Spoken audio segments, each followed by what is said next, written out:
Grand Rising, my brother. Good morning, man. How are you? I'm good. What's going on? I enjoy it. I took a little quick power nap. No, I'm up feeling good. Power nap. What you was doing all night? I went to sleep at like 10-ish and woke up at like, I don't know, 3 something. I just kind of been up since. So I did a Lyft ride and just kind of been washing clothes and shit. So by the time I finally powered down, I'm like, let me just lay down for a little bit. And here I am. Hell no. Remember Drew was like, what do you say, 750 if you nasty? Yeah. Just to be the only one that's not nasty. That's crazy, ain't it? Exactly. Crazy.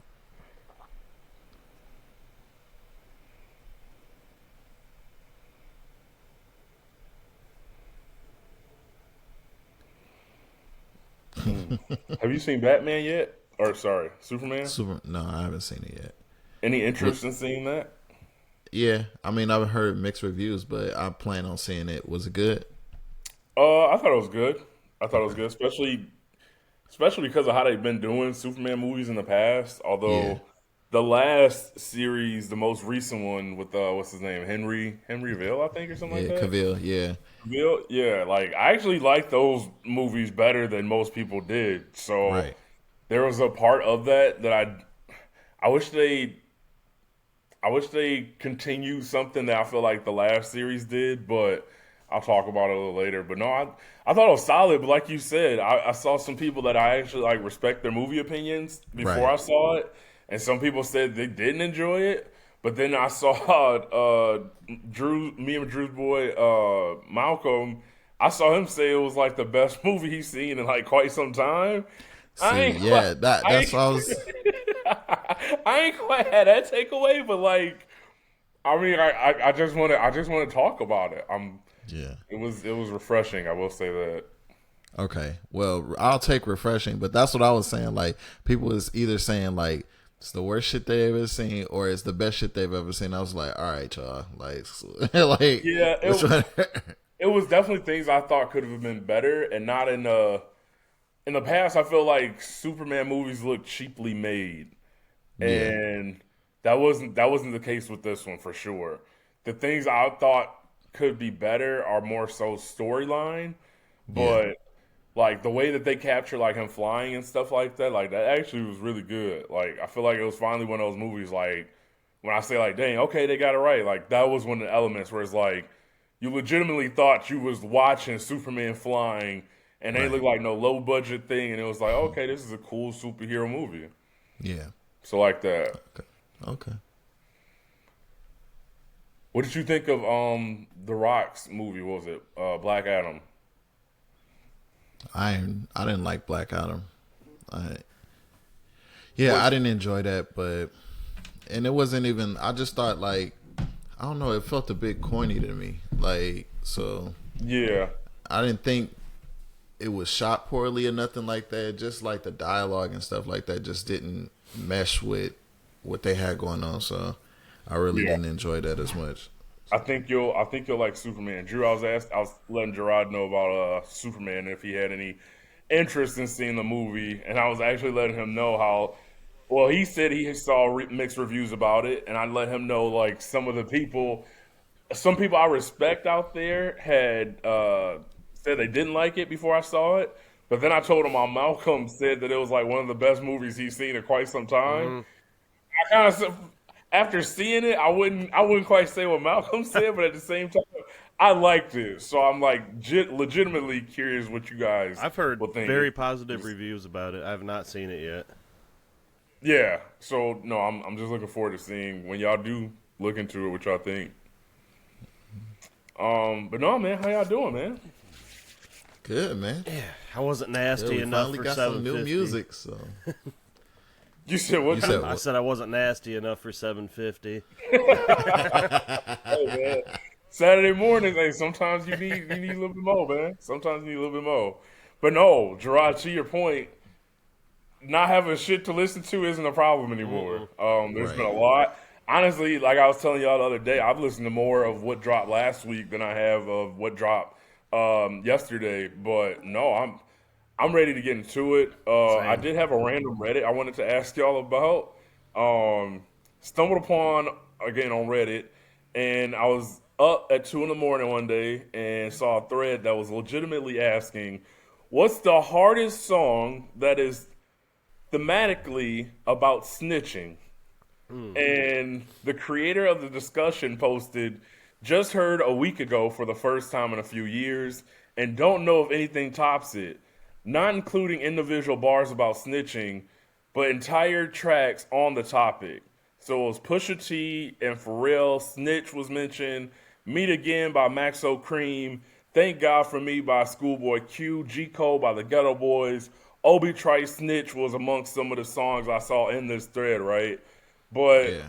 I thought it was a a funny and actually good question considering snitching is like the ultimate no in hip hop, Hmm. right? Like if you a snitch, you damn near you fuck around and lose your career. But it's like to see people actually discuss songs, I guess I haven't heard these songs. I don't know if it's just talking about somebody they know they got snitched on, how snitching fucked them up personally. So I was just curious, the songs I mentioned and the songs I just like named, like, do any thoughts come to mind when it come to like songs about snitching or any that I They didn't? said they said a week ago Jay Z and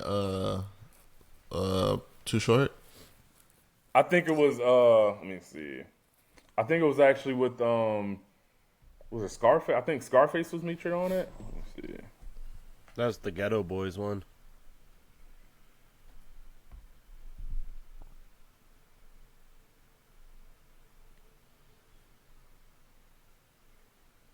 Yeah.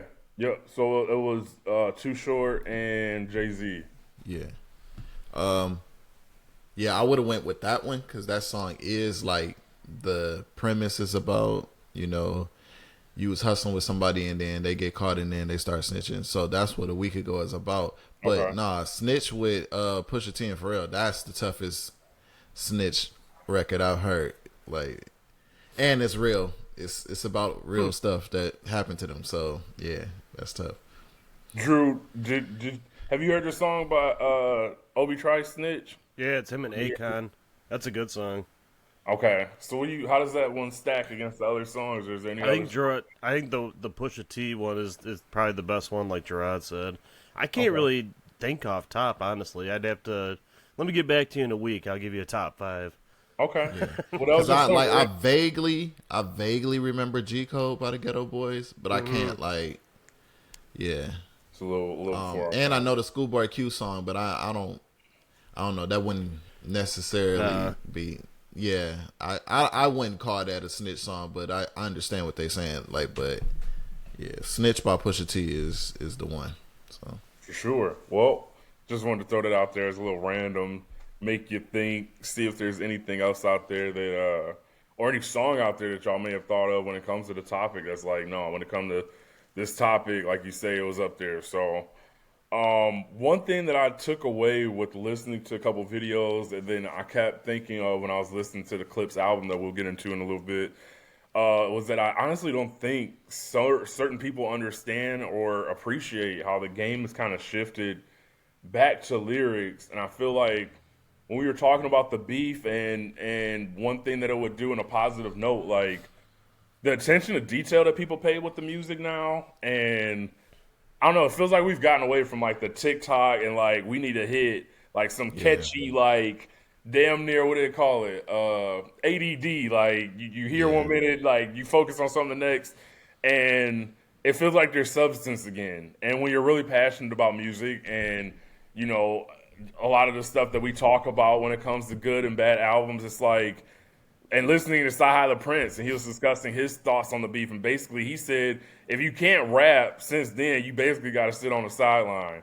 And that's something I appreciate because it's like we talked about when we was sharing our thoughts on the album by the Clipse, and it was like the some of the words and terms that they use that really make you sit there and think and say, wait, let me think about this for a second, right? Like it's not I don't know, it's not the we've talked about certain albums where you could throw on and it starts and it's like before you know it it's over. And not in a bad way, you just kind of was in the zone, but like you really had to pay attention when listening to the Clipse album, and it was like you came away kind of with that like clever like that was nice. So Yeah. I'm looking forward to discussing it with y'all, and it feels like with the rollout personally to me, it's like a throwback to when artists really cared. And the way when I say that, it's not like I'm trying to bash current day artists and saying that they don't necessarily care, but like I feel like in today's world, like being nonchalant, acting like you don't care about shit, like you drop an album, somebody says it's bad, and it's like they don't know what they're talking about, but like Right. it's nice to see Malice talking about transparently getting back to this place and being able to make music again. It's nice to see Pusha T saying, "Hey, when the album dropped, I was actually looking for the blogs and looking for the articles to see, what journalists and what people thought, and not in a, they're not.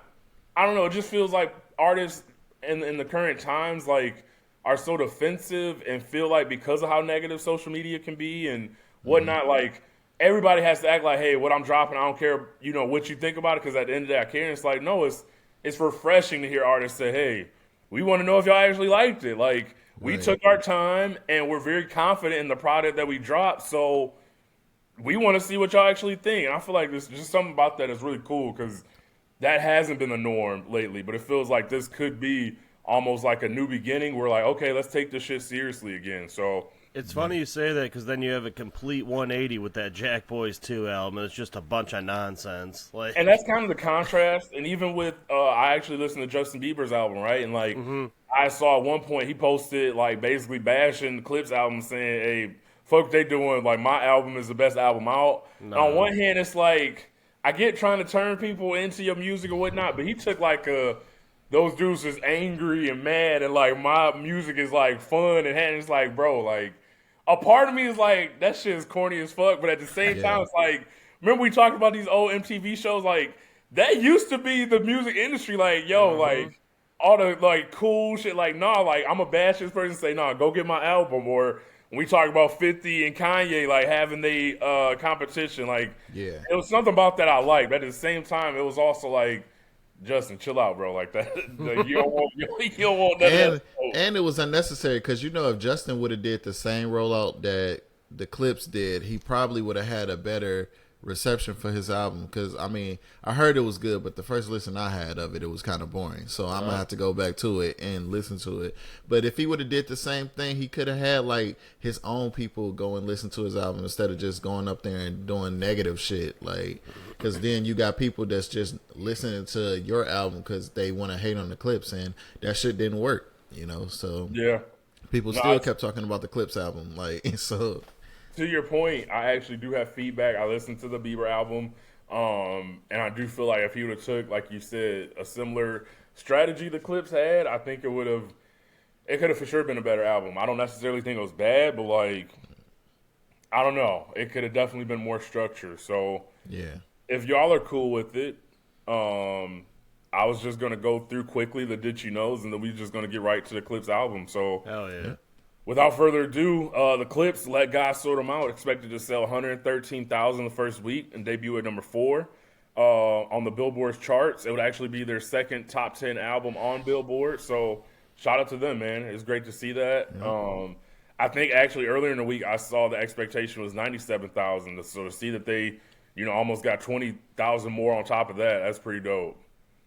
Travis Scott and the Cactus Jacks Jack Boys 2 expected to sell 253,000 first week and chart number 1 on Billboard. 188 pure sales, or 188,000, sorry, pure sales. Will be their second album to reach the top spot. I think I'm gonna save my rant for Travis Scott. I want people to know I do think he's very bitch made. It's a lot of things we talked about his concerts. How he wasn't maybe the most thoughtful person when it came to people that got hurt at his concerts. But then I think back, right? Like he's always in the middle of some shit. Like Pusha T talking about how he did the album or didn't play the song for Pharrell. But then I'm thinking back to how I mentioned during the beef with Drake and Kendrick and how he was the one trying to get the song like that played over and over again. And it's like, then I think back even further, like to act like you this tough dude. But I remember when he was in a tour bus talking kind of crazy with Tory Lanez, and at a certain point, Tory Lanez was like, "Hey, yeah. like We can go, We yeah, can we can have go run the everybody get out this fade. yeah, like we can throw these bitches right now, and all that crazy like rah mosh pit shit that Travis be on, all that shit went out the window. He got his complete energy shifted. He ain't want no Yeah. smoke. He's like, I get it. You one of them niggas where it's like you go everywhere and start the shit, then you slide out the back door when there's actually some trouble about to start. It's like I don't fuck with him at all. He's also 115 pounds soaking wet, so Bro. And then the thing I really disliked about him the most, the way he did the camera guy, I actually watched a whole like little documentary on how like that guy's life changed in a better way after that happened. But like my man wasn't trying to do nothing but take pictures at summer jams. Like so for you to then take it personal, like get your nerdy ass off the stage, like nah, like I actually want to see Travis Scott get his ass whooped. So I know I said I wouldn't go rant, but I had to get out of the shit that Pusha T talking about, Travis got his ass beat. Like when he was like, what happened? Elaborate. It's a video out there. He was at I think was it Coachella? I forgot. Oh, he got in a fight. Yeah. Amber Rose's old boyfriend. Is that the situation you're talking about? Yeah. That's the dude that's dating Cher. That's the one who whooped his ass. I asked you guys in that group chat about it because I had no idea. That's what he was like in TMZ. He was like TMZ leaked the video. And that's why Pusha T was saying, next time I should TMZ it. Like, that's him getting his ass whooped on stage. Yeah, I thought it was always his people. I didn't know it was him that was actually in the altercation. Damn. Yeah. When you guys said Cher, I'm like, that's the fucking Tyga's old best singer? friend. Yeah, I think that's Tyga's best Yep. friend. Yeah. It is. Yeah, put said the what, beats on Drew? that nigga. So when you guys said Cher at first, I was thinking the old white singer. I'm like, there's no Yeah. way she's No, that's what yes. you're That, talking about. oh my. Yes. So That's what she's it's date. Yeah. I had Yeah. to ask Mariah and everything about it. It's insane. Her life is crazy to me. Hey, dude, a legend, bro. Like, I'll Sonny say, Bono and shit all the way to fucking now. Like, just think about that. oh man, that's Hey, hilarious. man, salute to her. You know what I'm saying? Like, That old coochie be but yes, coochie and Gerard. yes. Hey. Oh man, SZA's SOL is now eligible for 9 times platinum in the U.S., which means 9,000 sold or 9 million, sold. It debuted at #1 with 318,000 sold. It spent over 80 weeks within the Billboard 200's top 10, the longest for a black artist, surpassing Michael Jackson's Thriller, and won a Grammy. So shout out to SZA, which also been very active on Twitter this week. I don't know if y'all have seen it, but She's been defending herself on Twitter. very Yes, true. yes. Although y'all know I don't have SZA very high on my people I like personally list. I will Not too say, much. Not too much. no, you're right. I'm gonna keep it respectful. I'm on Gerard's side with this. I just want to. I'm just saying I got to keep it fair. If I had hate about her in the past for lying about never having a TV when she grew up, I just got to be fair with her defending herself. But Nicki Minaj been wilding. Like I just got to say, like if it ain't Jay-Z, if it ain't SZA, like she lashing out, and it's like Nicki, you might actually want to look into what it is that you're upset about. And social media probably isn't the place for that, but. I laughed when I saw SZA post like Nicki Minaj, I guess reaching out to her manager, trying to like send her a feature clip or something. I'm like, bro, why do y'all post shit on social media knowing that y'all were in these situations and that this can easily be revealed, and you wind up looking even worse. So Right. And well, another funny thing that SZA had posted towards Nicki Minaj is that Nicki Minaj acted like she ain't know SZA's music, and SZA it was like, Nicki, you clearly know my music. That Feeling Myself song with Beyonce that you sang on, I wrote that shit. And you sang my part. So like, you know who the fuck you talking to, girl. Like, that was Like, really, you've never heard a SZA song on the radio or anywhere, like in a store? Like, come on now. Come on, bro. You can pull that move on a lot of people, but say you can't do that with SZA, bro. Her music's everywhere. Metro Boomin, A Futuristic Summer mixtape is dropping July 22nd. Okay. June 7th, I had in my notes, or July 7th, sorry. In 1984, Prince's When Doves Cry reached #1 on the Hot 100. Became the biggest hit and the #1 song of the year. Damn. And 8 years ago, 21 Savage released this album, personally one of his best projects in my opinion.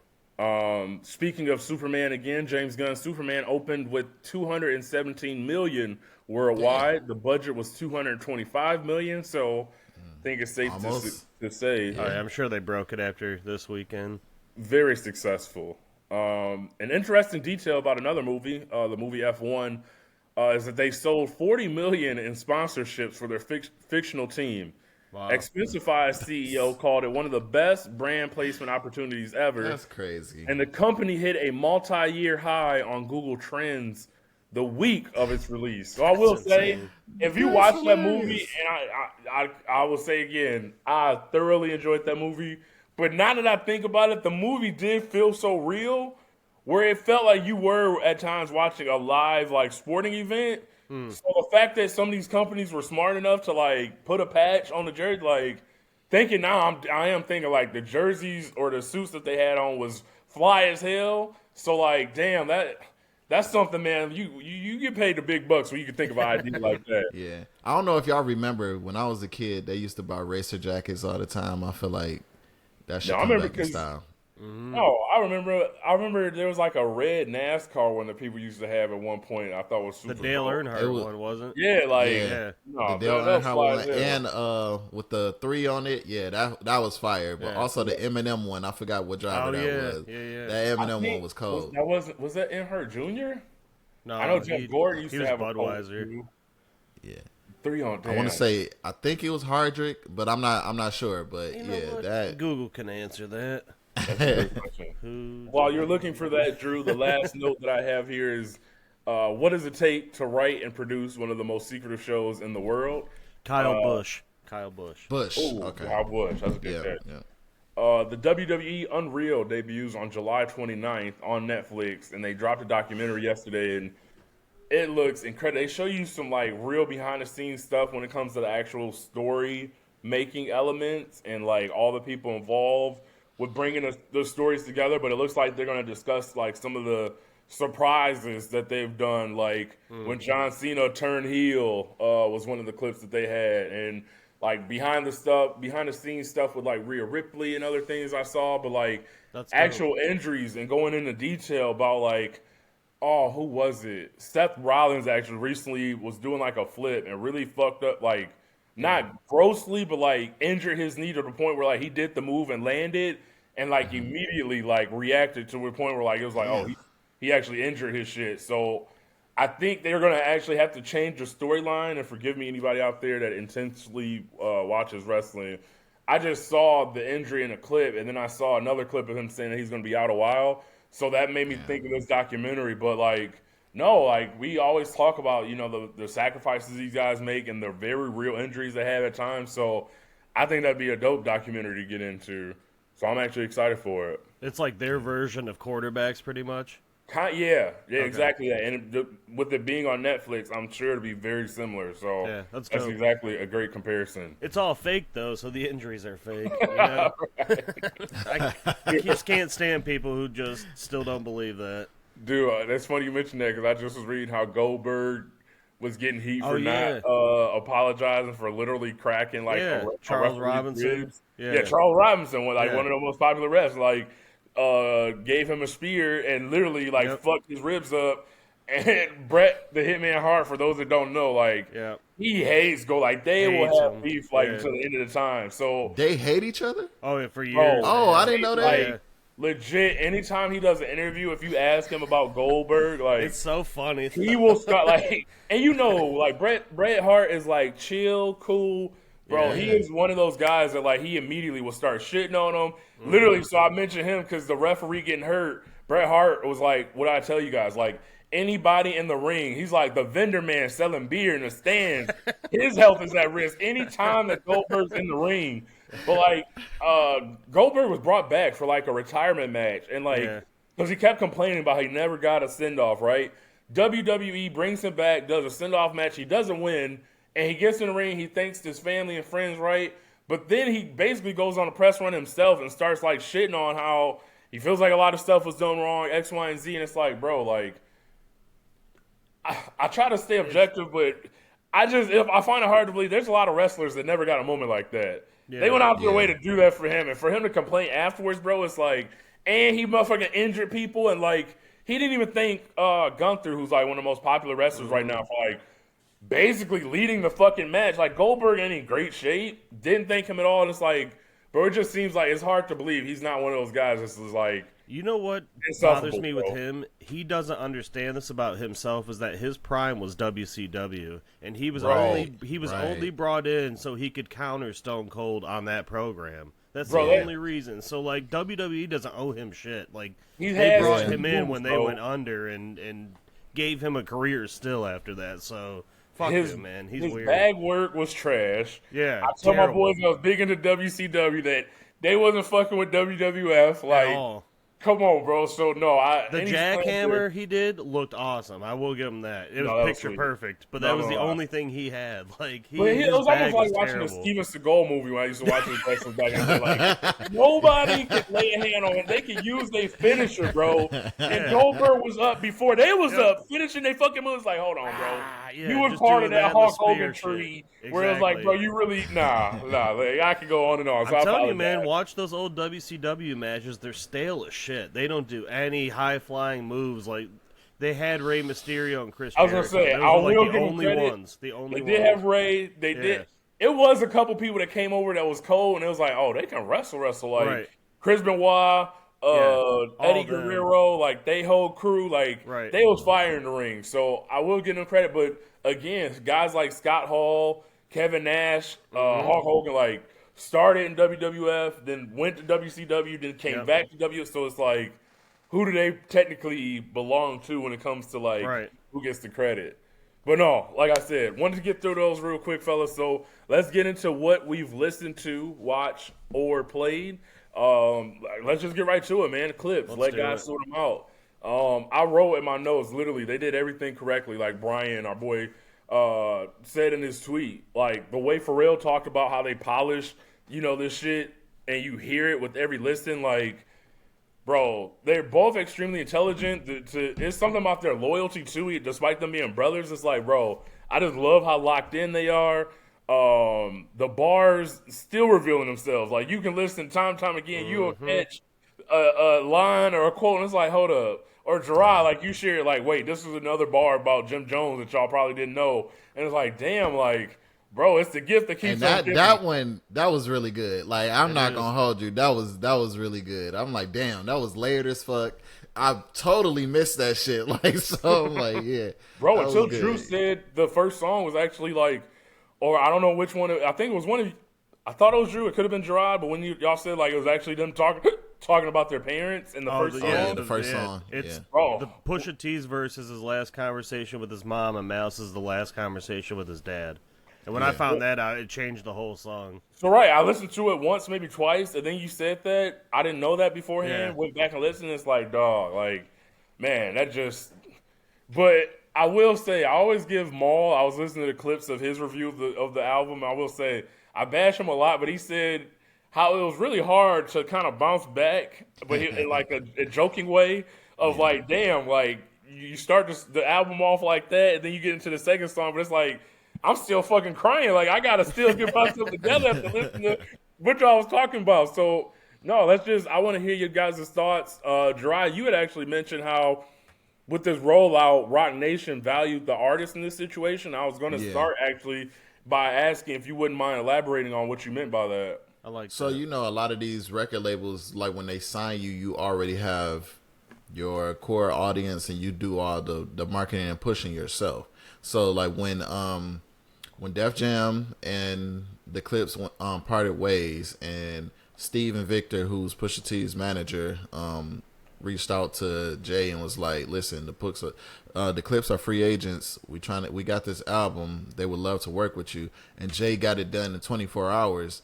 It showed how much he respected the Clipse as not only as artists but as people, and he was willing to put everything that every resource that Rock Nation had into them so that they would be successful. Because Z mentioned this on Twitter as well. Like, because the album was done, it was easy for Rock Nation to just put the machine behind them, and it was like, hey, what do y'all want done? How do y'all want this done? Because we got the music, so it's all about just giving the music to the people. And so it showed how much respect they have for the artists. Like, because otherwise, if you still like waiting to 2 days before the album is supposed to drop to turn in the music, the company ain't really got much to work with, So like this, they had it. The album have been done for a whole year. Everything is what it is. So now you just got pushing the artists, and they are legacy acts as well. So you ain't really gotta sell them to the audience. Right. All you gotta do is like it's already nostalgia there. Pusha T already is a big artist in the hip hop community. So all you gotta do is say the reintroduction of Malice, and then do everything that they did as far as go to actual journalists and get interviews, like shoot videos. They got a relationship with Louis Vuitton through Pharrell. Like starting off with they have everything that they need as far as brand marketing. So if you push it into the world, like everybody's gonna receive it. So I just thought that it goes to show like how much Roc Nation and Jay-Z and felt about the Clipse, you know, that they like, hey, whatever y'all need, we gonna get it done. So like those are the stories that I like, instead of like always hearing how the record company hates them. When when a record company really respects you and loves you, you get with the rollout that the Clipse had, and it was like amazing, like one of the best rollouts I've seen. Yeah. No, that's awesome. Gotta be such a good feeling as an artist, honestly. Yeah. 100%. And thank you, Gerard, for further elaborating that. I wanted to ask you guys one of the first few questions randomly. I jotted down as soon as I thought. I'm like, let me not forget this. I want to ask y'all. So when listening to Chains and Whips, did the background of that song remind you guys all of No Church in the Wild? Yeah, for sure. Yeah, bro. I'm like, hear it. You know how you hear a song, you like, what the fuck is this reminding me of? It's like, and it starts to annoy you a little bit because like. You know it's something familiar, but you can't. So I'm like, bro, it's really pissing me off. I can't remember what this. I'm like, it's a specific sound, and I knew it was like kind of that bass guitar. Yeah. Or like, I just knew the sound. I'm like, finally, when I figured it out, I'm like, I gotta ask them just to confirm whether or not am I crazy for thinking this. But another dope song. All things considered, that beat, my goodness, I just put that in my notes as a one-liner because as soon as I said it, I was gonna say, okay, based on how y'all react, y'all either fucking with me or y'all not. Y'all fucking with that beat or not. But the way y'all reacted, that's exactly what I needed. So I appreciate y'all. Bro, the first time I heard it, I'm still off that Sinners kick. I'm like, God, this would have been a perfect trailer song for this. It's so good. I mean, let's just go through the track list all together, B. Let's do it. We don't get to do this much. I really don't think there's a skippable song on it. I mean, I agree with that. Again, even as one of the biggest Drake stands, I feel like Kendrick, his verse on Chains and Whips, like that's not a diss. Yeah, like that's. Oh, go ahead, Drew. I didn't say this. I'm saying like I'm so mad that Def Jam got their panties in a bunch because of that song and held the Clipse back because they thought that was a diss, and it was not a diss.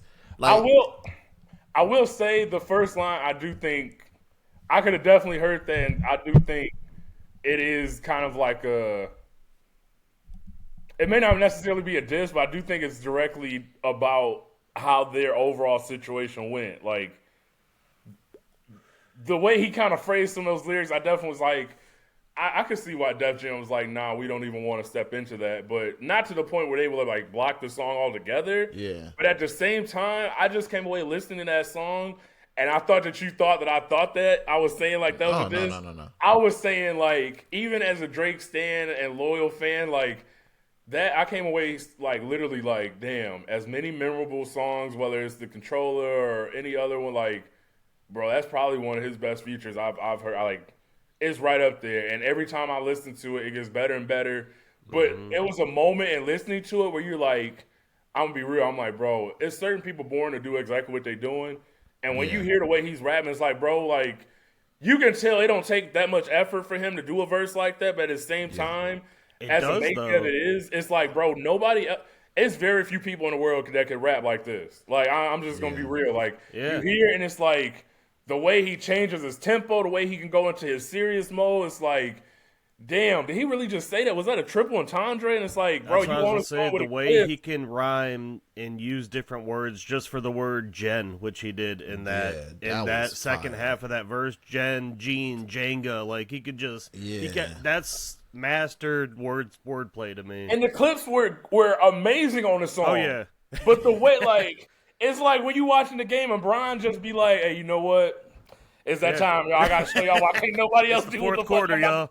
The fourth quarter, like, I'm like, bro, like, He literally took it to another level. So I wanted to give him all his flowers for that verse. You know what I was gonna say about you, B? What I like, what you said at the beginning is like, even though I'm a Drake stan, you can still appreciate it. It's not just that; it's like you yourself, B, can appreciate good music when you hear it, and I respect that. Like you can't deny how good that verse or that song is, or the whole album. That's the worst part of like when artists get into beefs and whatnot. It's like because people feel so loyal to one side or one party. It's like you remove the ability to be objective. Like, if a song is good, let's just start with that. Like, the point and the best part of the beat that I will keep repeating is it forces people like, hey, this is quality music. This is quality song. If it's not, we can call it out and not that person may not have to take it personal, but like, we don't have to say a song is good just because people feel like an artist can't handle that feat. Like, bro, it's okay. You can make bad stuff. Go back in the booth and make something better. But like, if it's ass, we gotta tell you if it's ass. Like, I don't know if y'all seen the Busta Rhymes clip where he's listening to his artist play his song. Oh, man. I said that. He's just like, in the just pissed off and he had a face trash. Yeah, like if I'm playing songs for somebody and that's their reaction, and I'm like sitting there and trying to hype, bro, it's ass. The and best it's part of that video is that dude's like singing the song because he knows it word for word, and Busta's just like, why? He is feeling it, Drew. He is locked in, and Busta is like, I'm not feeling this. He think about the budget he just wasted for this trash shit. Like, but let's get back on topic. I'm sorry. So again, Chains and Whips, excellent. But then you go to POV, and Drew, I could not wait to hear what you thought of your boy's performance on his feature.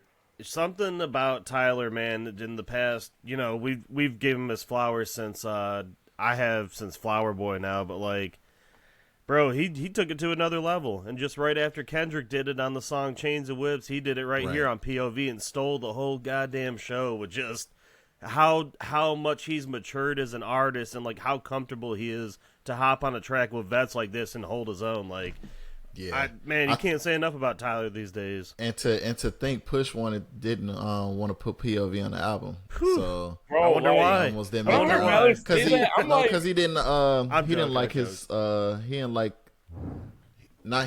verse. He didn't think he executed his flow the way that he wanted to, and so that's why he didn't want to put it on the album. You know, but that's another thing when we talk about artists like caring. Sometimes, like we talked about with Cardi B, like.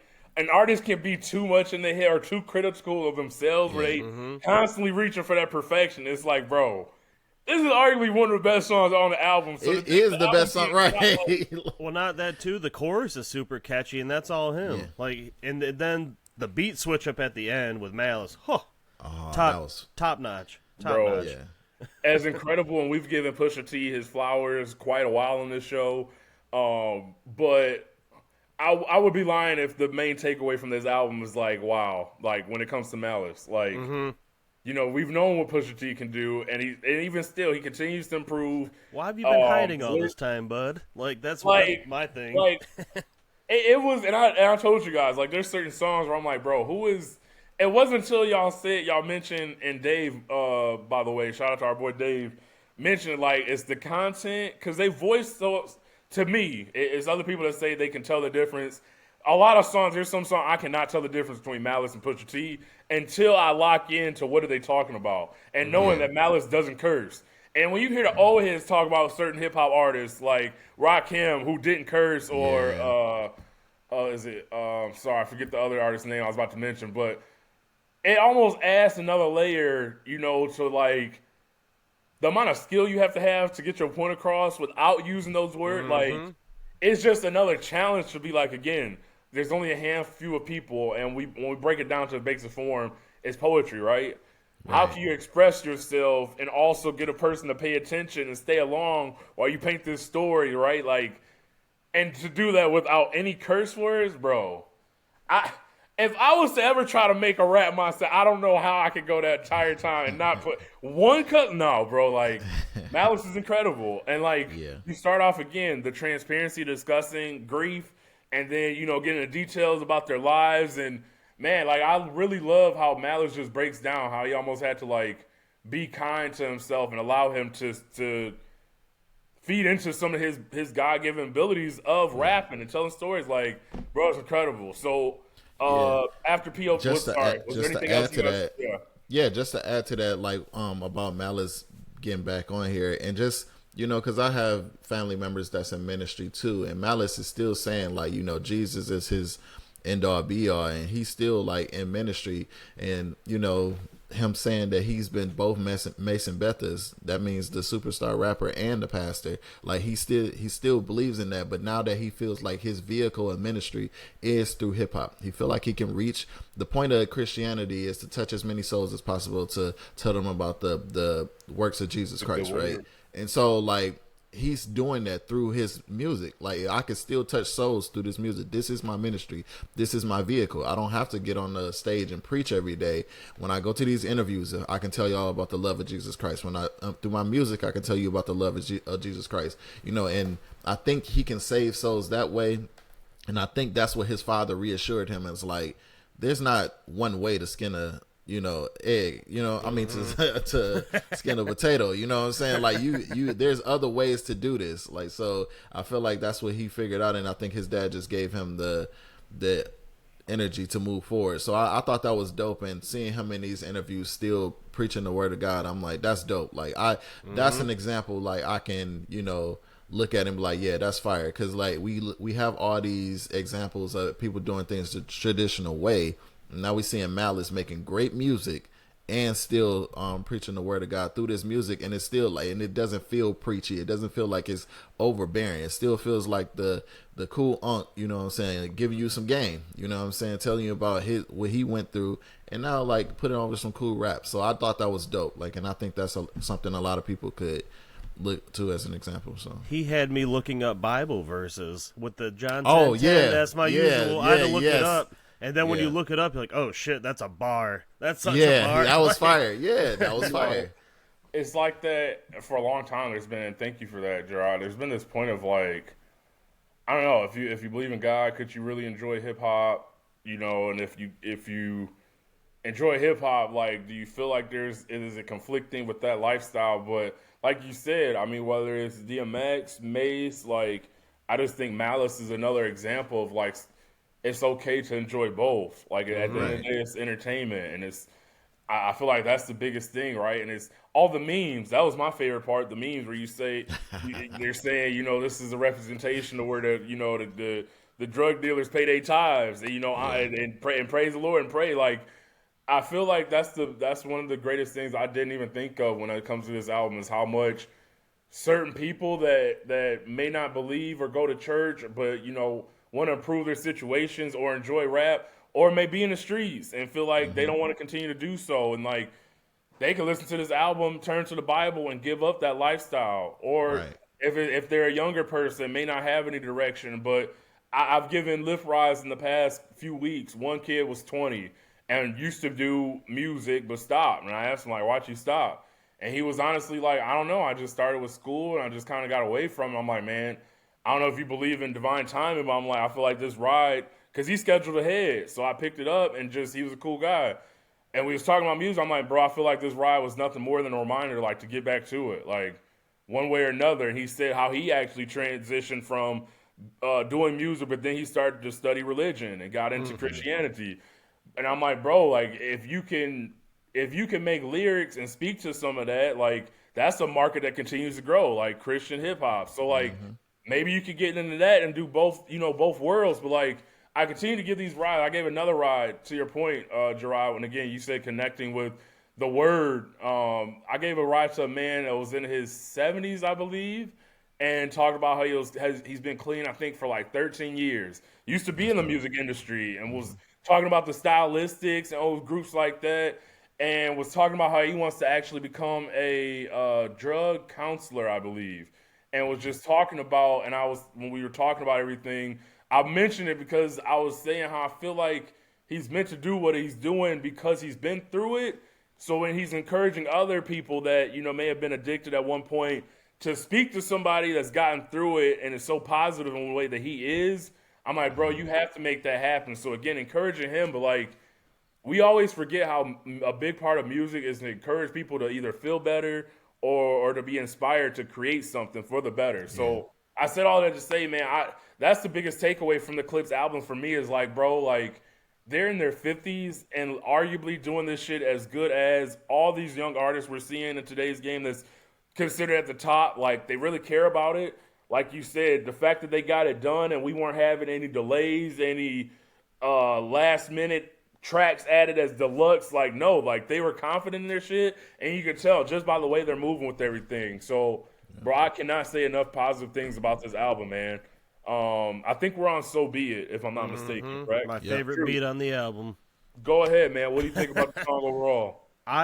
We haven't really talked about production much, and I think we will when we're done, but I think this is the best produced track on the album. I love when Pharrell dips into culturally different sounds, and not really many producers do that like he does. Like, he tapped into like that old kind of, almost like biblical kind of chant on this with some hard-ass drums behind it, and just like the horns and trumpets and shit that go behind it. Yeah. I love it. It's one of those songs... Them drums, that sound that they have on it, that just it's one of those songs like where you think of the video of Clipse and Malice just nodding their heads together in unison. Yep. It's one of those beats, and it just, oh my god, I can't get enough of it. It's my favorite song on the album. Gerard, your thoughts? Oh, same. Yeah, one of the toughest beats on there. Yeah, I love So Be It. Yeah, them drums, that the strings in the background, the sample that they use, like, yeah, Pharrell was in his bag when he was. He really was. With the Clipse. And you know, like, it's a cheat code because they best friends. You know what I'm saying? Like, so he knows like, their sound. You know them. If you know somebody since she was 16 years old, like. Everybody's in their late 40s, early 50s. Like, it's kind of a cheat code. Like, so, yeah. Hey, like that. More artists should link up with their buddies, you know, to make quality fucking music like this. Not just buddies, bro, but somebody that you can trust to tell you, like, what you need to be at a certain level. Like, that's probably, and I was going to mention it later, but, like, when it comes to the Justin Bieber album, there's no structure. Like, you could tell there was no producer he was locked in with. And a lot of these projects we've talked about when we've critiqued them and how they could be better, like, I mentioned with Old Dirty Bastard and how he looked to Pharrell for that guidance of like, okay, what could I do better? Like, a lot of these guys don't have, we always mention the importance of checks and balances. Like, who do you have that could hold you accountable but also push you to be at a certain level so you're producing the highest quality you can? And like, that's the biggest takeaway. You could tell they went back and back and back until it was perfect. Like, we talk about the studio sessions between with Berry Gordy and, or sorry, not Berry Gordy. Was it Berry Gordy?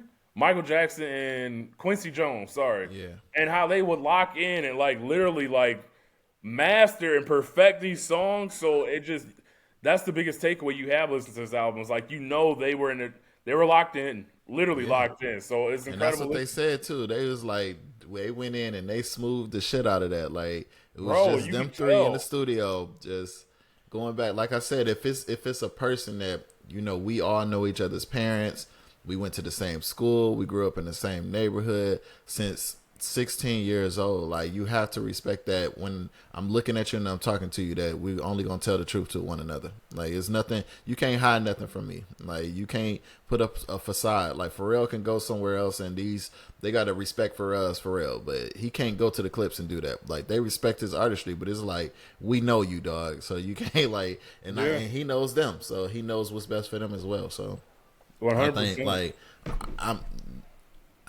for me, So Be It is one of the best beats, but it's another beat that I like a little better. A song that they did a little better, but I fuck with So Be It for sure. So. Is that song Ace Trumpets? No. Well, let's get to Ace Trumpets. We're there. What y'all think about Ace Trumpets? Great single, honestly. Yeah. It was it was a nice teaser for what the whole album was going to be, because nobody had any idea what it was going to sound like.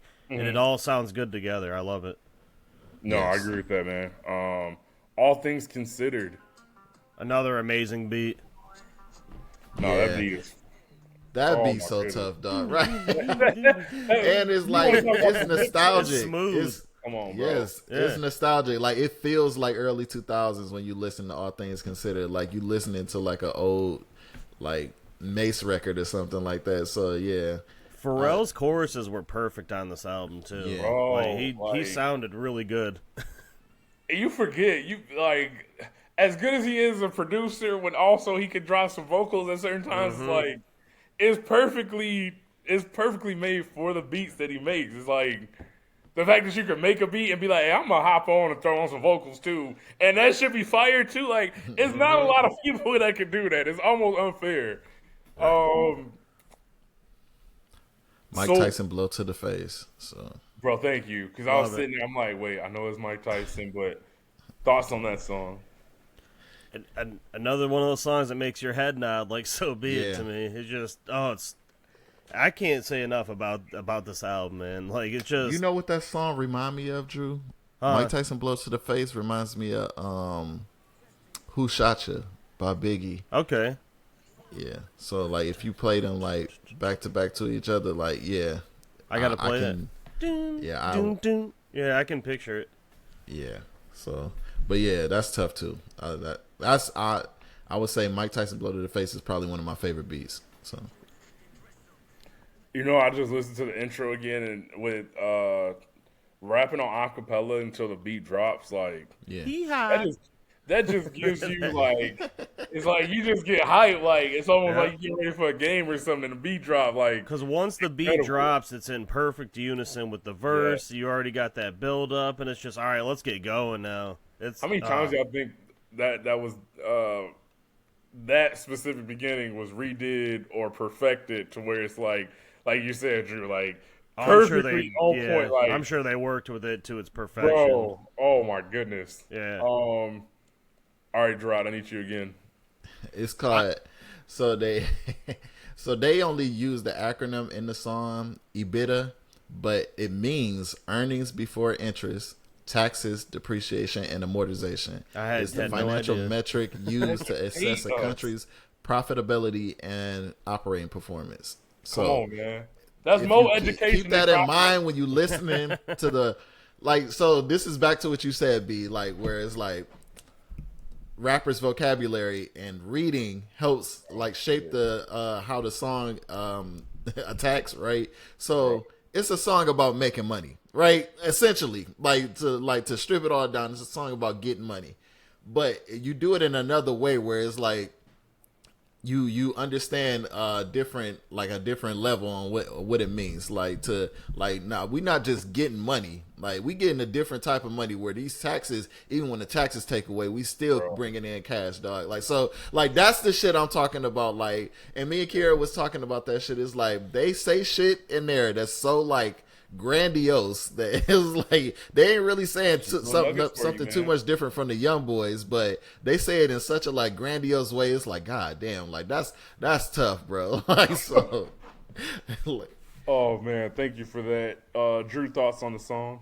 Another great one in the order, bro. I personally, one of my favorites, FICO, yeah, one of my favorites. Yeah. I mean, I don't know what else to say. Like, the lyrics were incredible. They do such a great job of just painting a picture, bro. Like I said, you listen to it, and it's like, damn, it's like you listening to somebody read you the storyline to like a snowfall. You feel like you right there with them, like you watching over your shoulder at red lights. You like just like you're a part of that lifestyle, and it's so incredible how they can.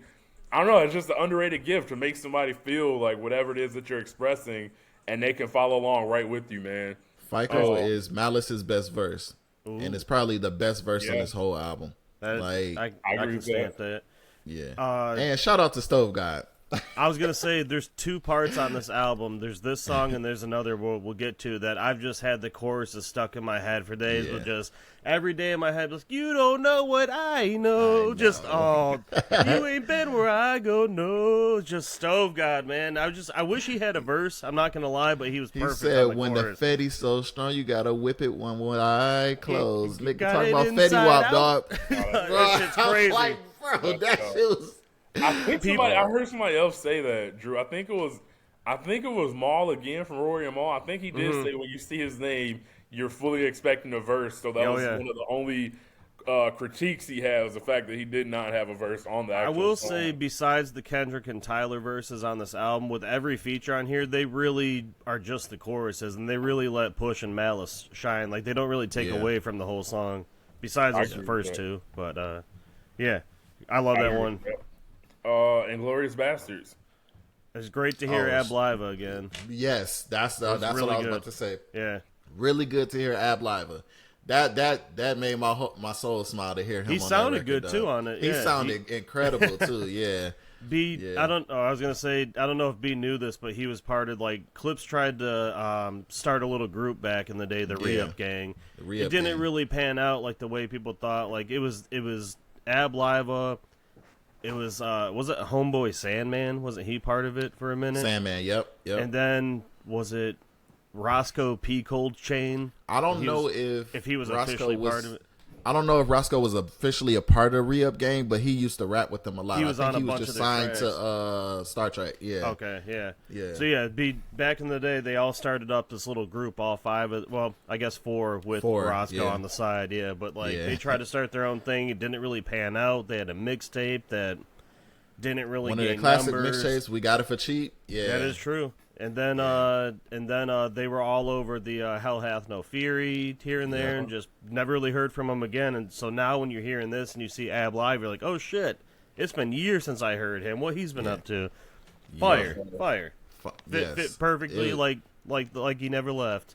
Yes, absolutely amazing. And this was the first track where we got the DJ Clue drops. Oh, another one that made my soul smile. Oh my god, Chef's kiss. Chef's kiss. Yes. Now that you mention that, there was what was the theme? It was like one of those radio broadcasts where they're like, it's in the background of a couple songs throughout the album. It's like this content it's culturally inappropriate. Oh yeah. Culturally, bro. I don't know why, but the fact that they looped that on multiple songs and you will hear that in the background, it's like, bro, I feel like an additional layer, underrated. It probably. A lot of people that didn't realize or catch that throughout, but it's Pharrell's touch on things, bro. Man. It's just that Pharrell, that sound, like that. What we just talked about the EBIT song. It was like he's hot at the beginning. Yeah, it's just little shit like that adds so much to these songs, and you don't realize it till you hear it 3-4 more times on your listens. But Pharrell's production was flawless throughout this whole project. Cannot agree more. So Far Ahead. That's my favorite song on here. That's that's the one I feel like is the hardest beat. That inside that they did kind of like the locks back to back flow on that one. That's my favorite song on here. Is So Far Ahead. So and that's track 11. So you got to go through the whole goddamn album to get to it. So that's the one for me. So and like Pharrell's hook. You know what I'm saying? That was my thing about it too. Like all Pharrell's hooks were just picture perfect on this whole album. Another great song, another great verses. Like at this point, I don't want the album to end, and I'm looking at the track. Right. That's right. It's like when you're watching the TV show on Netflix, you get close, you start getting a little emotional because you don't want it to end.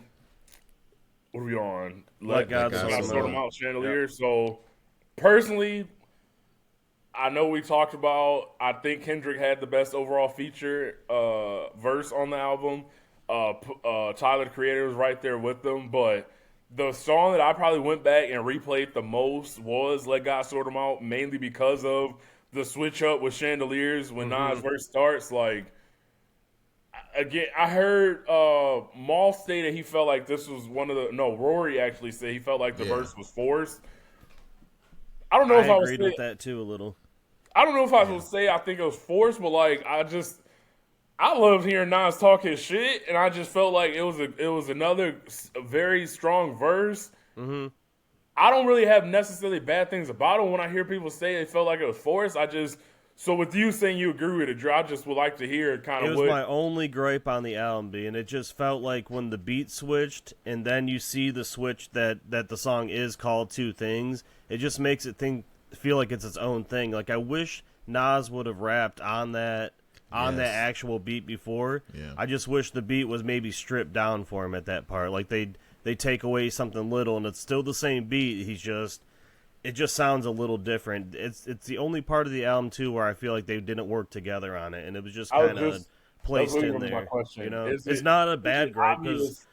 Is it obvious he sent the verse in and it was like, we're gonna do our part, transition into the beat switch, and then we're just gonna play his verse? Definitely. Or where it's not like you get that feel of like, oh, they in a studio, oh, they pushing each other. So I guess it is valid feedback I can say with that verse, but. I was gonna say it's a gripe, but then you hear the verse and you're like, oh, never mind. It sounds good. Yeah. The verse was fire, and again, I told y'all like, I know I'm being greedy. I know we got a lot of recent Nas work. I don't need a Nas album, but if you was to drop a project, it's like, bro, like you go back to again the song with EBITDA, like, we all know Nas is gonna educate you, and to hear that Nas is a part of these groups and trying to get casinos, you know, in his city, it's like, bro, like. To hear Jay-Z step in and be like, yo, I'm going to hook this shit up and we're going to get it done in 24 hours. It's like, we have now like even higher levels that we can say hip-hop artists can attain to because of what Nas and Jay-Z have done, where it's like actually making power moves that artists rap about. It's not about the materialistic shit, the cars, the clothes. Like, bro, like, what are you doing in the community or like for your city? So, like, to see how many situations Jay-Z has stepped into, and again, not to give her any credit because she really doesn't deserve any at this point, but Nicki Minaj to bash Jay-Z on Twitter like she did as if he needed to step up and do more, and it's like, wait, he has actual examples of helping other people in the community, stepping in for 21 Savage or other legal situations, letting DMX get out of his deal by stepping up and paying for that. It's like, what the fuck have you actually done for anybody else other than yourself to feel like you can ever call out somebody like Jay-Z who's done so much? Like, but again, I want to give positive credit to the guys like Nas and Jay-Z, and it's like, I love seeing and hearing Nas because the shit he raps about and educates you on and talks about investing, like, bro, that's the shit that I like tapping into. So I love that verse, and I'm greedily wanting another project from him because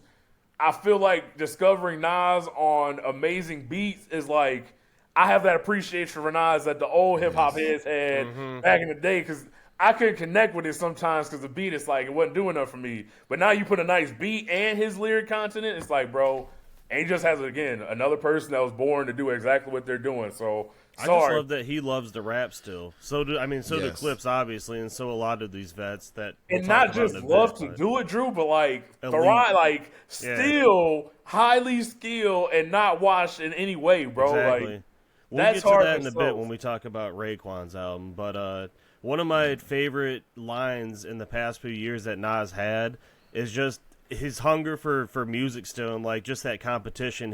I think it was on King's Disease 3. He was like, sometimes I text Jigga like, this ain't over. I'm like, oh, I love that. I love that. That's such a great bar, like, to show that he still wants that friendly beef at this point. But like, bro, it's great to see. Sport. Yeah, like we have to remind people, like, a lot of this stuff is ego. A lot of this stuff is confidence. A lot of this stuff is skill. Like, you still wanting to strive and be the best amongst your peers. So, no, I do agree. It would have been nice to maybe have it obvious that they were all in the studio together versus the beat switch and then Nas getting his own thing. But, like, it's still, it's respect.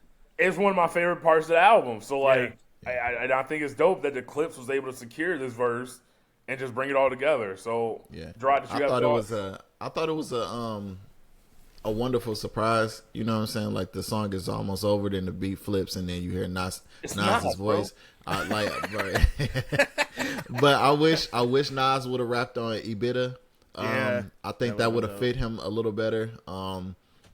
But I enjoyed this verse. Like I said, when you listen to the album like a bunch of times, I didn't listen to the album like 5 times now. So, like, when you listen to the albums a bunch of times, you could feel the separation of that, like, of Let God Sort Them Out and Chandeliers. Like, so you was like, damn, like, it kind of feel like that's the only one that give you kind of a little like, damn, everybody else is all together, like, so, and he's the only one who kind of like separate from, so, like, that's the small critique, if there is one, of this album for that. It's hard for me to say that they have a song with Nas at that point, you know? That's it, but they do at the same time. It's just that weird kind of area. But, you know, what I think Pharrell was doing is, because you can't say the word nostalgia around Pharrell, you got to say feel. So I think the feeling he was going for was kind of like that DJ Khaled like type feeling, where, you know, Khaled will have a song and then the beat will flip, and then it'll be, so that's what we've heard from Nas before on a type of like Khaled album type thing. So we've heard Nas do this before, so I think that's what they were going for. I just would have rather heard the Clipse and Nas together, you know what I'm saying? And that's, a small slight. It's not even that big of a deal because it's still a good verse. So I say for the needle on the album, it went like this. Right back. Yeah. You heard it, and then Nas's verse, I'm like, oh, that just made up for it. You're good. Like he playing GTA, man. He trying to lock in that casino. I can't be mad at him sending that feature versus being in the studio with him, man. I hope that comes along beautifully, though, man. That's super dope. Could I ask you a favor? Go ahead. Oh, no, you go, because it's right after Gerard. Oh, no, because I also heard that Jay was supposed to be on So Be It, but he can't get his verse in time. But that would have been nasty. That would have been nasty. Like, on that beat, too? For him to be on, damn, I'd like to see that. Drew, what was the favor that you want? You mind if I lead us into the last one, my brother? Go ahead. By the grace of God. Go ahead. It is. I said there's 2 choruses on this whole album that I rent free in my head. It's the Stove God one and this one by Pharrell. Just all week long, I've seen entire empires crumble and fall. I'm like, oh my, this is beautiful. And he's got the choir behind it. And if you really listen closely, at the end of the chorus, the choir just hums right into the next verse. It's perfect production. Like, this song might be my favorite on the album behind So Be It. But, like, to me, that's the perfect way to end the album on a high note. Yes. It's a perfect outro. His vocals, though, when he vocalizes like the end of the note towards the end of the song, the entire empire, man, it all just raps. Yep. It's like he's doing his choir or orchestra and just perfectly rap, bro. Yep. Like, nah, I can only imagine them getting all together and listening to the album finally done, first time through, all the way through. Yeah. And it ends with that song, and that's like the final moment of that listening session. It's powerful, bro. So, technically, that wasn't supposed to be the outro. Well, technically, it is. If you was they had supposed to be the outro. Yes, the one. I think that's the one. Yes, the one with Nas. Yep. The reason why Chandelier sound like that is because that was supposed to be the outro. By the Grace of God wasn't supposed to be on there. If you watch, they have a interview with all 3 of them with Complex. Mm-hmm. They were going through the track list of the album. You got to remember that interview was done last year when it was supposed to come out last year. And he was like, damn, it's not on the album, but I wish it was. And they were talking about By the Grace of God. And that was the outro. Like, and Pharrell was really adamant about that. And Malice was so adamant because if you listen to the substance in the verses, they're talking about all the obstacles they've overcome and how they're here today by the grace of God. Like, it's essentially, I say it's the perfect outro because of the intro. You know what I'm saying? When you listen to that and they tell you about their parents, and then you listen to By the Grace of God and they tell you all of their friends, like, this is no hyperbole, all of their friends are either dead or in jail. All of them. Everybody they grew up with. So they're saying, like, we made it out. You know what I'm saying? By the grace of God, because otherwise we would be with them. Like, so, like, that's powerful. Yes, it's an amazing song, song, and it almost didn't make the album. If it was up to Def Jam, if they came out with Def Jam, that outro that we got, Chandeliers with Nas, would be the outro. We wouldn't have By the Grace of God. So thank God that Def Jam did drop them, and we got that outro. Honestly, I'm curious how I viewed the outro with it finishing with Nas, because I did enjoy that so much. It would just end. That's the problem. I was going to say, though, this has really that angelic choir just leading you out, you know? No, I probably would have felt like Blue Balls a little bit, because, like, you don't want you're not trying to finish with, damn. Isn't that great, though? Isn't that incredible, actually? How everything kind of worked out perfectly, even with the drama, them having to figure things like, damn. Wow. By the grace of Hove at this point. I mean, geez, like how can you listen to an album like this and not have that at the end? It wouldn't make any sense to me. Just leaving it on a Nas verse that sounds a little misplaced and just ending. Because I think Push was like, you know, he was kind of leading the cause of the album, and he said he wasn't really thinking about it from their personal point of view because he loves all the songs. He was thinking about would the listener be able to relate to this, like, and I don't want to be like, I already have, you know, the first song is a heavy song. I don't want to put 2 heavy songs on there. We already got Birds Don't Sing on here, and then, like, technically if you listen to his verse on All Things Considered, it was kind of heavy too. Like, so like me and you knew exactly what he was talking about, Drew, and you put it in the group chat. B, I think B put it in the group chat.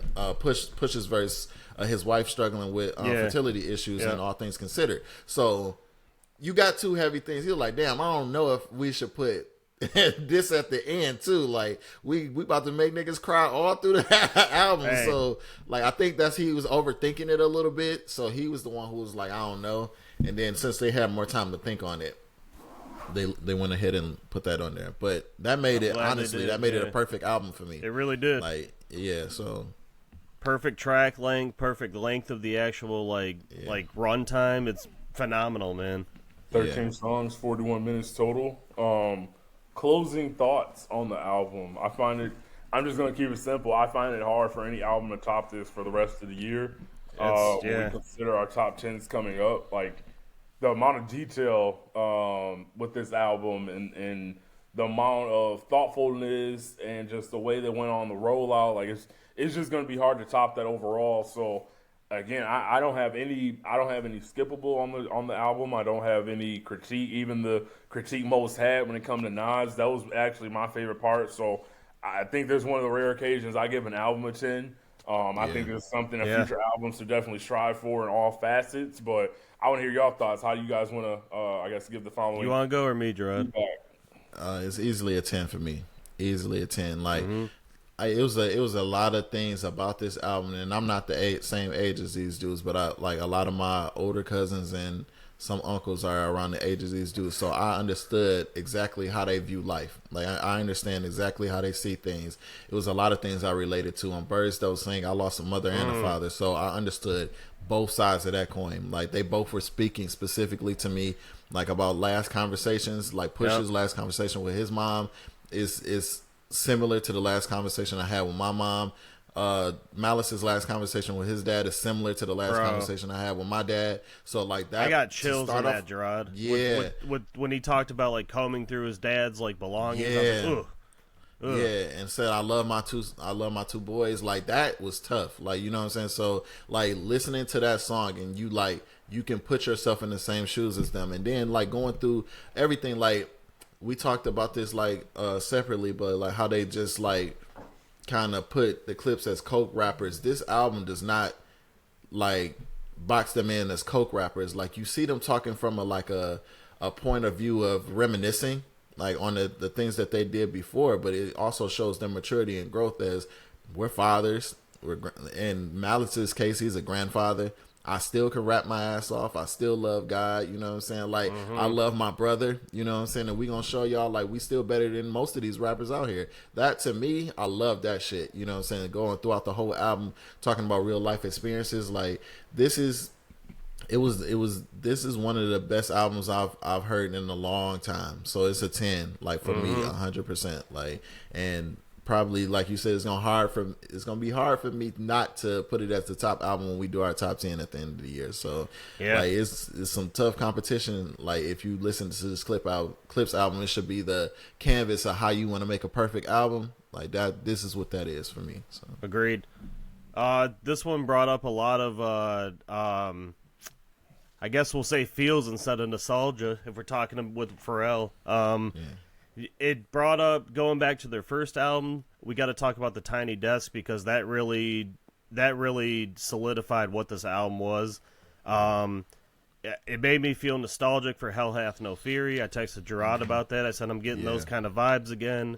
It shows how great their chemistry is and how great chemistry works in music when you have that right person, or now in this case that right trio of people working together making quality. It's one of those albums that, like, right off the first listen, you're like, fuck, I need to hear this again in a different format, or maybe the same format. I played it in the vehicle twice, back to back. I was like, this is everything I need in an album. And I love albums that give you those feels like that. You know you're listening to something special, but let's go back 3, 4, 5 times. Why is it so special? You know, right. It's one of those albums that, like, the internet's going crazy about, and you're hearing lyrics that you didn't even hear the first 3 times that you're seeing people post. Like Gerard was posting shit, Dewan was sending me shit. I'm like, where did he say this on this song? Maybe I need to go back and listen a little closer. It's something special about those albums, and that's what I love in hip hop. Like, I wish I could go back to a bunch of albums I've given 10s to over the year for the first time and hear that reaction. But that's why it was so special last week when it came out. On top of that, we've had the worst drought ever in hip hop this year. So when you hear something of this quality and something that you don't even feel like playing a new album after this, you're like, fuck, I'm just going to go back and play this again. There's something special about all that. So, like, all that together, it's a perfect 10 to me. Like, as you guys gave it a 10, it's going to be super hard to top. You're going to need an album like last year's Chromacopia to come out late August, September to top it like that. But how do you top something like this when this is the gold standard? When everything is flawless on this album, like, what are you going to make? You got to impress me at this point. And then, as you were saying, be about younger artists. I've seen people, young kids, just bashing this album like, oh, the production is mid. I'm like, mid? Have you heard all the same bullshit that's being recycled these days? Like, it's the same beat over and over and over and over. When you get these, you can pinpoint which production song is tied to which song. You can point them out. You can remember track names. I can't remember half the track names from some of these albums I've heard over the years, you know? It's something special about all of it mixed together, and I love it.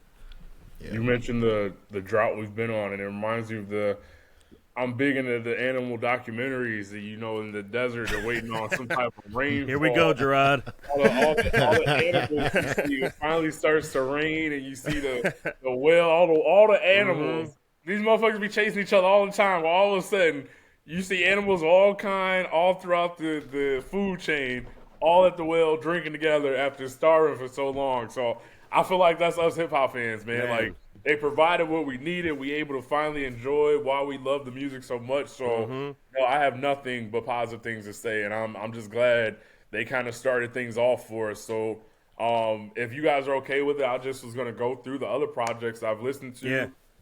Drew, I know you listened to a few like Raekwon you wanted to get into. So, the first one after this that I listened to and had in my notes was Larry June and Cardo Got Wings. Same. Until Night Comes. Literally, I don't think there's a single miss or a skip on this project. It's kind of one of those ones where it's like very solid, but it just came along at that point where you got the Clipse and releasing what they did. So I think if they didn't come along, a lot more people definitely would have been focused on this project. For sure. He's perfect. Larry June has perfected the chill, cool, smooth, like cruising style of music. Like, it's just when him and Cardo get together, I feel like they literally don't miss. Like. If it wasn't for the Clipse masterpiece I put in my notes, I'm sure this would have been the album discussed from most of the people within hip-hop, but I added quite if not every song. I think I added every song but the intro, and the intro wasn't bad. It was just like one of those inspirational, like, family member, giving a speech. But no, I really love this project. I thought it was a nice follow-up to listen to the Clipse. I guess a little lighthearted, but still just as nice, had nice bars and everything, so... I didn't know if y'all got a chance to listen to it. Drew, did you listen to it? I did, yeah. I listened to it. It was a nice, smooth album. I'm honestly a little Larry Juned out right now, B. I hate to say it. I listened to that the project he had with 2 Chainz a lot. I still listen to that one quite a bit. Yeah, I didn't listen to that. I think you'd really like that one as much as you like 2 Chainz. I actually have heard great things about it, so I probably will tap in, actually. So I'm still, for my gold standard for Larry June this year is that. So when the production was amazing from Cardo. Like you said, he didn't miss as far as the beats go. There's just a couple songs where I'm like, man, it's just okay. It's not bad by any means, but like you said, coming off that Clipse high, it's kind of hard. No, that's real. Overall, really solid album. Or mixed. I'm pretty sure it's an album mixed. Yeah. Listen to Jivion, Beloved. Okay. High quality album. I feel like it's one of the best R&B outros in a song that I've heard in quite some time with Good, Bad, and Ugly. Rather Be leading into 20s, and then following up 20s, which was the lead single with Strangers, Numb, I Can Tell. Man, like, I'm proud of Jivion because at first I was listening to it, and it almost seemed like an album at first that had like a good collection of R&B songs, but I was like, dang, I was looking for something more cohesive, and it felt like when he dropped 20s, it was going to be like this project focus on the story of like this relationship he felt like he wasted his time with in his 20s. But as you listen more and he tells more of the songs and more of the stories, it's like it does come together. But it essentially took me 2 listens to kind of see the vision I'm sure he wanted to get across for people to listen to it. So overall, though, it was really nice. We talk about, Gerard, me and you, the getting back to the old school R&B. Like, this felt like one of those albums where it's like, okay, a big name star that did it right and kind of told a story, and then kind of show like his unique voice on full display. Like, I think you guys both will like it. Gerard, have you listened to it yet? I haven't started it yet, but I'm going to listen to it. Yeah. Well, when y'all tap into it, I'm looking forward to seeing what you guys thought. I also listened to, like I mentioned, Justin Bieber's Swag, which, by the way, Drew, I feel like this is a perfect time if you want to share what Mariah said about the album. I didn't listen to it at all, and she was on the way home from somewhere and she played it. She was like, the album's called Swag and doesn't have an ounce of swag in it. I was like, damn, that's terrible. She said it's boring, like Gerard said. It just felt like a collection of songs he's made. Again, it's been 4 years since his last project. I do want to say, still vocally as impressive as ever. Like, I feel like he's one of the young artists that grew into his voice and still like had a really good singing voice. He started off, I feel like, with a song with heavy Michael Jackson vibes, with All I Can Take. But honestly, the song that got the most hype from this album was Way It Is with Gunna, and I feel like I don't get the hype behind that when you hear some of the other songs on the album. Like, I just wasn't really feeling that song, which is surprising because we've talked about, Drew, how at one point, like, continue to be a Gunna fan and like his music more and more, but like, even the song directly after, it's called First Place, I thought was much better. I like First Place. Like, I just don't understand it, but like, Way It Is with Gunna is crushing it when it comes to overall, like amount of times that people have listened to the song since it's dropped. So I was surprised by that, but I think this album shows the difference of, again, locking in with the producer versus crafting something yourself. I think it's a good collection of songs, but there's no story. Like, it's just, again, I know he's been off for 4 years, so it feels like he's been recording something and may not had a theme and just was like, I want to record this, and then put together like this album of just solid songs, but like it don't. I mean, it's kind of like the title, like Swag is kind of random, but like it's very much like the album like title. It just doesn't tell a full story like I feel like it could have. This guy I used to work with posted on his story the other day, and he posted the whole album. He's like, this album, or what did he say? He said this album has absolutely no bangers on it, or something like that. I'm like, damn. Yeah. I've only been seeing bad reviews for this album. If I'm being honest, I think this was a throwaway. He had to throw something out there because we've been hearing about the struggles he's been having financially, and I don't know if they're true or not, but I feel like he needed to give Def Jam something so that he can get back on track and either go touring or something like that.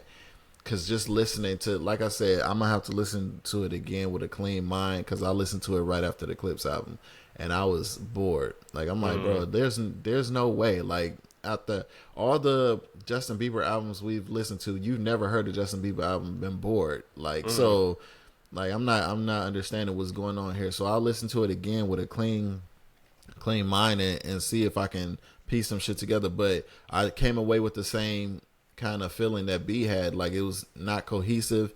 It just feels like a bunch of songs, just like, hey, I'm gonna throw a bunch of songs that I have been recording over the years on here, give it a fucking generic ass title and release it because I know I'm Justin Bieber. Yeah, like, because it don't even seem like it had any, like, there was no plan. Like, you could see, and we talked about this when we was talking about the Clipse, you could see the Clipse like had a plan, like it was like surgical, you know what I'm saying, like how specific they were things, and then you see Justin Bieber and it was just like, hey, let's put some shit out there, you know what I'm saying. It's another album that did that shit too by somebody that B don't like, so you know what I'm saying, like you could see the difference in quality when people do shit like that, and that's what I heard from Justin Bieber. Like, but you know, on the positive end, it was a couple songs that I did like on there. I did like Yukon. I did like first what was it again?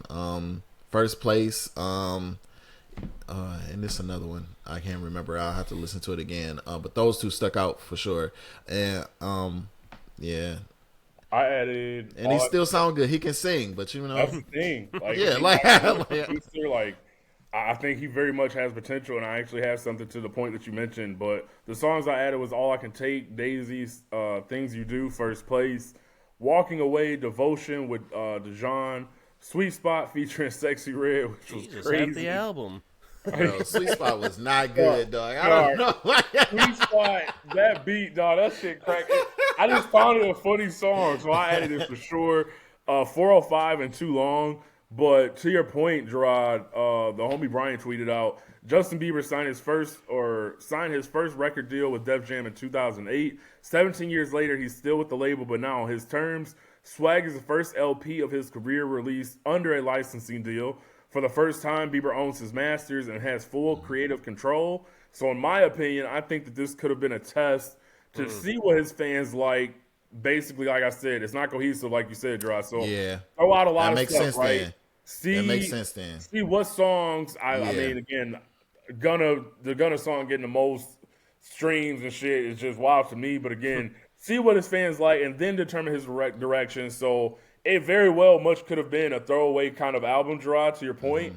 And I'm hoping lock in with somebody, a more cohesive project coming up. But the last thing I have on his album is later Sunday, his song. His song Holy. Sorry. On Sunday, I was driving and listening to his song on shuffle mode with Holy featuring Chance the Rapper. It came on shuffle. But then I thought of the whining song he has on his album that I was looking forward to, thinking it was going to be like some type of gospel like combination. But it's like him kind of like recorded at the church, and it's like not an actual song. He's just kind of, I think, singing along with one of Marvin Winans, isn't it Marvin? I think it was Marvin Winans. Yeah, Marvin. Yep. And he's like singing along with it, but like it's almost like a rehearsal. So I just had high hopes for the song, but it wasn't really a song that I was anticipating. But I will say, and I mentioned this with Drake in the past, but like with Justin Bieber being so big into his faith and knowing the type of vocals that he has, I honestly feel like if he was to tap in and kind of do some type of, it may not have to be gospel, but like religious based R&B, like, bro, I think if Justin Bieber was to do that, the amount of success it would have, and with the voice he has, he probably won't do it. But like that would be my recommendation because again, I saw Marvin Winans, I saw Justin Bieber. I'm thinking it's gonna be this nice combination song. I just felt very disappointed that it basically wasn't anything. So I don't know. That would be my recommendation to Justin if he was looking for type of musical direction. But who am I? But overall, again, I thought it was some nice songs, but I think he's coming with something better later, or that's at least my hope. So, other than that, I listened to a few songs by Logic I wanted to mention really quickly. Shout out to Nezzy Momudo. I hope I got that last name correct. She kills it on a song. It's actually called Introducing Nezzy by Logic. And she has a feature that basically takes up half the song.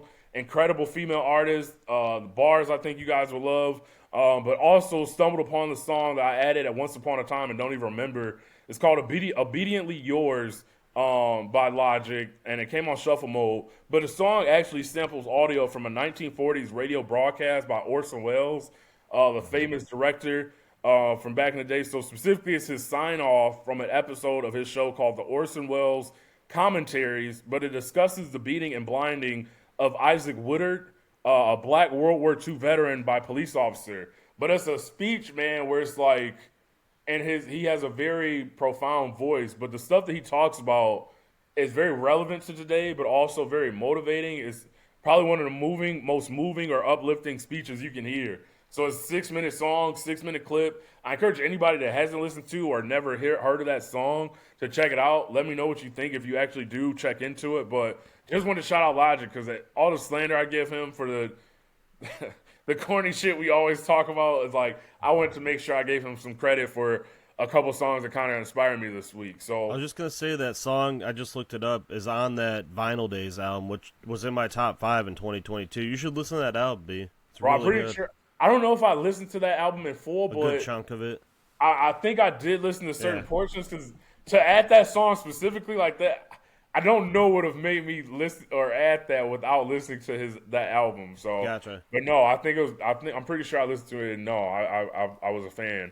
Only other thing I listened to was a podcast. Is the Zach Lowe Show, discussing some of the extensions and free agency moves. But What all, Drew? I know you wanted to get to some albums. Okay. So listen to "Late to My Own Funeral" by Boldy James. Toss it in the Boldy James pile. Listen to "Summertime Butch" too by Benny. That came out yesterday. Very good summer project. Full of good bars, dude. If he keeps making one of these a year, I'll be very happy with him. I was waiting to see what you said with that because I didn't add that because I was. He God, he had one line. I texted that one. He's like, I just made millions off kicking it like Adam Vinatieri, and then he had one later in the album. It was like, I left the keys at home like a responsible drunk driver. I'm like, God, that's a bar. That's just a bar. I listened to ADHD 2 by Joyner Lucas yesterday as well. I'm a little disappointed because it seems like he's rushing projects now because his last album last year was in my top 10 for the year, and it was a really good project. This is a part 2 to his ADHD that came out in 2020. I'm like, that's just too soon to be making a follow-up to What Made You Who You Are. So it was okay. I'm just getting a little burned on him in the past year now. And then I wanted to get to Raekwon's The Emperor's New Clothes or Cloths. I haven't really figured that one out yet. But you want to talk about age and longevity with like the Clipse and shit. Raekwon almost needs to take a page out of their book because it sounded really dated. He was just comfortable in his own lane that he's been doing for years. I feel like I've heard this album a million times. There was a couple good tracks, but like there was one with Marsha Ambrosius that did not fit the album at all, and it just sounded rough. Like you just really need to. If you're an older artist right now, I don't know, maybe find a new sound, lock in. Maybe you should have locked in with RZA or, I don't know. It was just, it was kind of dated and it felt a little off to me. But yeah, that's all I listened to. Sad. Yeah, that's sad. Yeah, I ain't listening to nothing else. I mean, I'm gonna be honest, Rod. I played the Clipse album 6 times in total now, and it's just. I thought Gerard said he listened to it 5. I think I'm at 4 or 5 myself. It gets better with each listen. It sounds brand new every time you hear it. It's so good. It got to a point where I'm like, bro, I feel like I'm not being fair to other artists. Let me hit this. That's how I felt too, B. I'm like, bro, I'm gonna be thinking about drug deals just all day. Maybe we should move on. Then again, let's play it one more time. Let's give it a 6-star listen. It was getting to a point with me that I was just playing GNX over and over. Yeah. And then the Clipse album came out, and you know what I did? I made a playlist with GNX and the Clipse on it. Oh man, that's dope. Does it go back and forth? Like how? Yeah. No, it was just both albums, so they just loop back like all around. So like, you know what I will say about all the Kendrick, all the Clipse, all the Kendrick, all the Clipse. It'll just keep going. That's cold. With Let God Sort 'Em Out, I got Run the Jewels energy with the production and energy that they had in those tracks, and I was like, hey, if you could take a note from anybody, if for an aging veteran, it's take a note from Run the Jewels. Like they still got energy in their old age. So not comparing it directly, but I just was motivated to do shit after listening to it. No, it's very motivating. It's very uplifting. And just it came at the perfect time, like you said. We was on a drought, man. Yeah, starving for something, and to get this is like wow, like. Show us how it's done. So, hey, good luck to all of the artists following this year. Good luck putting out any bullshit. I think I'm just going to save what I've watched for the next time we record. That's a good place to end it. But no, I think I was looking forward to this. I know we got our fans looking forward to hearing what we think. We look forward to hearing what they think. So, is there anything else that y'all wanted to add before we get out of here? Nah. It's been all Clipse Nation. Hey, shout out to Clipse, man. And on that note, this has been another episode of Two Hip Hop Sensates and Casual. Until the next time, man, y'all be easy. One. Take care and let God sort them out.